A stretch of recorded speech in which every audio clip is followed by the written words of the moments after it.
Y साल पर कम से जारी खबर शेयर कंदासीं टाउन कमेटी पर कम हिंदुस्तान अंदर हज़रत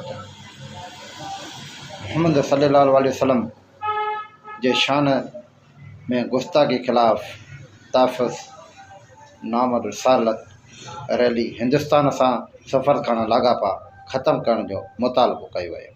अल फारूक चौक खां शुरू थी शहरनि मुख़्तलिफ़ चौकनि खां थींदे प्रेस क्लब अॻियां एहतिजाजी मुज़ाहिरो कयो वियो ऐं हिंदुस्तान जे मोदी सरकार जा पिणु पुतला साड़े विया।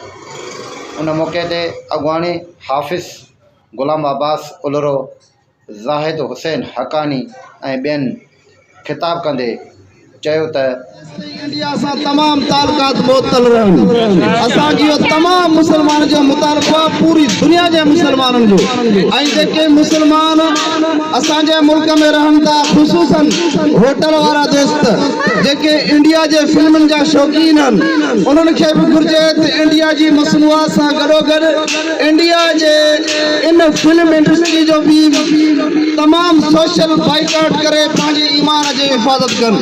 जे न कंदा तो पंहिंजे ईमान को ख़ैर मल्हाइनि। असांजो इहो मुतालबो आहे पाकिस्तानी हुकूमत खां बि ऐं ताजोर बेफ़रमा चयो वञे, बेशर्मा इनखे चयो वञे।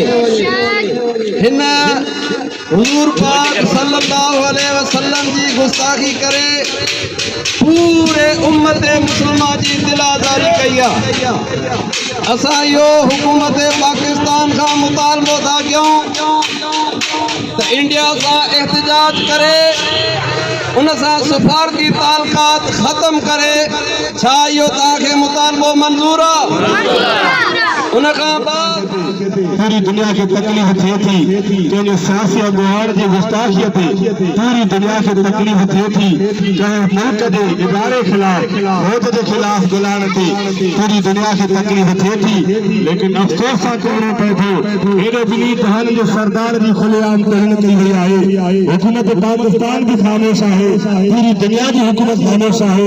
असांजे पूरी दुनिया खां मुतालबो आहे मुस्तफ़ा करीम जे गुस्ताखियुनि खां सोशल बाइकाट कयो वञे ऐं पूरी दुनिया जे अंदरि वाज़ो कयो वञे असां तेसीं ताईं सुबुह जी निंड न सुम्हंदासीं जेसीं ताईं मुस्तफ़ा करीम जे गुस्ताखनि खे इबरतनाक सज़ा न मिलंदी।